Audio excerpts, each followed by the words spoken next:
Hello friends, मैं हूं शुभम। दोस्तों, आप सबका एक बार फिर से स्वागत है हमारी क्लास में। दोस्तों, आज की क्लास हमारी बहुत ही इंपॉर्टेंट होने वाली है क्योंकि यहाँ पर हम आपके साथ एक बहुत ही इंपॉर्टेंट इंफॉर्मेशन शेयर करने वाले हैं जो कि आपके फार्मेसी सिलेबस से रिलेटेड है, फार्मेसी कोर्स से रिलेटेड है। तो ये इंफॉर्मेशन सभी उन बच्चों के लिए है जो अभी diploma in pharmacy first year में है और diploma in pharmacy second year में है, या ये कह सकते हैं कि उन सभी विद्यार्थियों के लिए है जिन्होंने अभी तक अपना रजिस्ट्रेशन नहीं करवाया है। क्योंकि डी फार्मा कोर्स करने का मतलब तभी निकलेगा जब आप एक रजिस्टर्ड फार्मासिस्ट हो जाएंगे, मतलब कि आपका रजिस्ट्रेशन हो जाएगा। ठीक है। और रजिस्ट्रेशन के लिए अभी तक की प्रोसेस क्या थी कि आपको फर्स्ट ईयर पास होना चाहिए, सेकेंड ईयर पास होना चाहिए, साथ में आपकी थर्ड स्टेप है कि 500 आवर की ट्रेनिंग होना चाहिए, है ना। ये पहले की रिक्वायरमेंट थी आपको रजिस्टर्ड फार्मासिस्ट बनने के लिए, लेकिन अब की रिक्वायरमेंट थोड़ा सा चेंज हो गई है। ठीक है। ये आपके भले के लिए ही किया गया है, आपके बेनिफिट के लिए ही किया गया है कि जो लीगल स्टूडेंट्स हैं उनका अभी तक बहुत ही लॉस हो रहा था। फार्मेसी सिलेबस की, फार्मेसी कोर्स की कोई भी वैल्यू ही नहीं थी। ठीक है। और ये क्यों था? क्योंकि बहुत सारे डी फार्मा के कॉलेज, प्राइवेट कॉलेज खुल गए हैं जो डिस्टेंस से डिप्लोमा इन फार्मेसी करवा दे रहे थे, है ना। आप लोग मेहनत करके सेशनल में 20 में से 18 नंबर लेके आते हैं, लेकिन उन लोग को बिना मेहनत किए, बिना क्लास अटेंड किए, बिना कोई फार्मेसी का नॉलेज हुए 20 में 20 नंबर ले आते हैं, है ना, और आपको कंपटीशन देते हैं। लेकिन अब ये सारी चीजें खत्म हो जाएंगी। क्यों?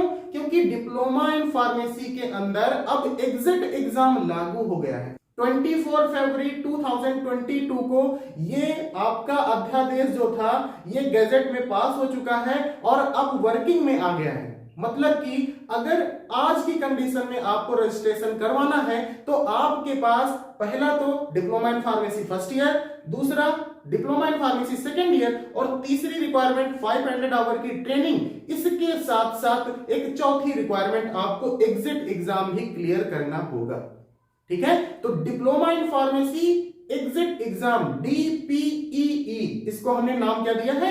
डीपीईई। और इस एग्जिट एग्जाम को पास करके ही आप अपना रजिस्ट्रेशन करवा सकते हैं, क्योंकि बिना रजिस्ट्रेशन के फार्मेसी की कोई वैल्यू नहीं है, है ना आप अपना मेडिकल स्टोर खोल सकते हैं विदाउट रजिस्ट्रेशन, ना आप किसी फॉर्म को फिल कर सकते हैं जो कि आपकी गवर्नमेंट वैकेंसीज के लिए आते हैं।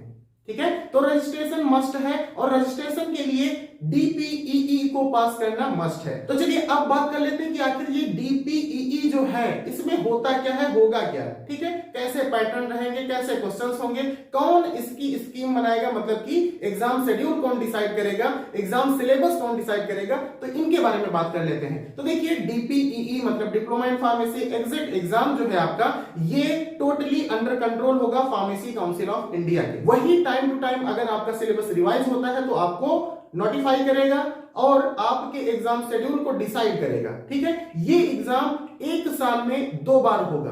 ठीक है। इसमें 3 पेपर होंगे, पेपर 1, पेपर 2, पेपर 3। ठीक है। तीनों में आपके फर्स्ट ईयर के सब्जेक्ट्स, सेकेंड ईयर के सब्जेक्ट्स सारे के सारे, ठीक है, वो इनलिस्ट किए जाएंगे। उनसे ही आपसे यहां पर एमसीक्यू बेस्ड क्वेश्चन दिए जाएंगे। ठीक है। इन पेपर्स में कौन से क्वेश्चंस रहेंगे? मल्टीपल चॉइस क्वेश्चंस, मतलब एक क्वेश्चन दे दिया जाएगा, उसके 4 ऑप्शन, उसमें से आपको एक जो बेस्ट करेक्ट ऑप्शन होगा वो चूज करना रहेगा। यहां पर 2 शर्तें दी गई हैं। पहली शर्त है कि हर एक पेपर में सेपरेटली 50% नंबर आपको अचीव करना मस्ट रहेगा। ठीक है। मतलब कि अगर आपको एक पेपर में पास होना है तो उसमें 50%, दूसरे में पास होना है तो 50%, तीसरे में पास होना है तो 50%, मतलब कि तीनों पेपर में सेपरेटली 50-50% मार्क्स आपको अचीव करना है। ठीक है। और दूसरी शर्त क्या है?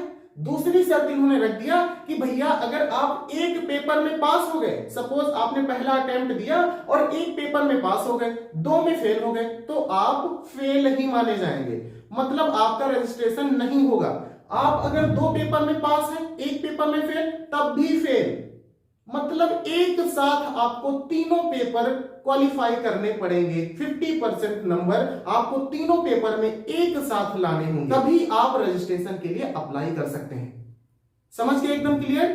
हमने बताया कि पहला पेपर, दूसरा पेपर, तीसरा पेपर, 3 पेपर होंगे, तीनों में 50% मार्क्स लाने हैं। और अगर एक साथ ही तीनों पेपर आप क्लियर करते हैं तभी आप रजिस्ट्रेशन के लिए एलिजिबल होंगे, रजिस्ट्रेशन के लिए अप्लाई कर सकते हैं। ठीक है, साल में 2 बार एग्जाम होगा, ये आपके लिए बहुत ही बेनिफिट है। अगर पहले अटेम्प्ट में आपने इस एग्जाम में थोड़ा सा लापरवाही कर दी और आप फेल हो गए, तो आपको एक साल में 2 चांस मिल जाएंगे, है ना। तो उसी साल आप रजिस्ट्रेशन के लिए एलिजिबल हो सकते हैं अगर दूसरी बार मेहनत करके आप इन तीनों पेपर को क्लियर कर लेते हैं। ठीक है, यहां पर एक छूट आपको और दे दी गई है पीसीआई की तरफ से, वो क्या है कि आपके पास मल्टीपल अटेम्प्ट्स हैं। सपोज आपका एग्जाम पहले अटेम्प्ट में नहीं क्लियर होता है, दूसरे में नहीं होता है, तीसरे में नहीं होता है, चौथे में भी नहीं होता है, तब भी आपके पास बहुत सारे मल्टीपल अटेम्प्ट्स हैं। आप कितने भी बार इसको अटेम्प्ट कर सकते हैं और तीनों पेपर को एक साथ क्लियर करके अपना रजिस्ट्रेशन करवा सकते हैं। ठीक है, तो अभी तक जो डिप्लोमा इन फार्मेसी की वैल्यू थी, जो कोर्स की वैल्यू थी, वो घट रही थी, लेकिन अब इस एग्जाम के आने से हो सकता है हम सबको थोड़ी सी राहत मिल जाए, क्योंकि अभी तक धांधली जो चल रही थी प्राइवेट कॉलेजों की, है ना, डिस्टेंस से डिप्लोमा इन फार्मेसी करवा रहे थे, उनके लिए अब थोड़ा सा चैलेंजिंग चीजें हो जाएंगी, है ना। अब देखिए यहाँ पर फायदे किसके लिए हैं, जो एजुकेशन रेगुलेशन नया वाला जो आया है 2020 का जो एडिशन आया है, उन बच्चों के लिए यहाँ पर बहुत ही बेनिफिट होगा, क्योंकि उनके पैटर्न में एमसीक्यू दिए गए हैं। जो एग्जाम पैटर्न है उनका, वहां पर 20 क्वेश्चंस हर एक पेपर में एमसीक्यू स्टडी करवाई जा रही है, एमसीक्यू क्वेश्चंस दिए जाएंगे उनको बोर्ड पेपर में, है ना। बहुत सारे क्वेश्चंस हो सकता है एग्जिट एग्जाम में उन्हीं 20 क्वेश्चन में से पूछ लिए जाए, या मोस्टली पूछे ही जाएंगे, समझे। तो जितने भी बच्चे 2020 एडिशन पढ़ रहे हैं उनके लिए बेनिफिट रहेगा यहाँ पर। ठीक है, दिक्कत केवल अभी वाले जो सेकेंड ईयर के स्टूडेंट्स हैं उनके लिए है, क्योंकि उन्होंने एमसीक्यू बेस्ड स्टडी नहीं की है। लेकिन आपको चिंता करने की बिल्कुल भी जरूरत नहीं है, क्योंकि यहां पर हम 30 डेज का एक कोर्स रखेंगे, एक कोर्स रन करेंगे, जिसमें आपके सिर्फ एग्जिट एग्जाम से रिलेटेड चीजें आपको डिस्कस करवाई जाएंगी और आप सभी को वो एमसीक्यू उस हद तक तैयार करवा दिए जाएंगे जिससे कि आप 50% नंबर आराम से अपने एग्जिट एग्जाम में पा सकें। ठीक है, तो आपको बिल्कुल भी चिंता करने की कोई भी जरूरत नहीं है। वैसे भी अभी जो हमारी क्रैश कोर्स क्लासेस चल रही हैं डी फार्मा सेकेंड ईयर के लिए, अगर आप उनको ज्वाइन कर लेते हैं तब भी आपको बहुत ज्यादा बेनिफिट होगा आपके एग्जिट एग्जाम को पास करने के लिए। ठीक है, not only in exit exam but also in your competitive exam, है ना। जो आप कॉम्पिटिटिव एग्जाम आगे चलकर देंगे रजिस्टर्ड होने के बाद, उसमें भी आपको बहुत ज्यादा हेल्प मिलेगी।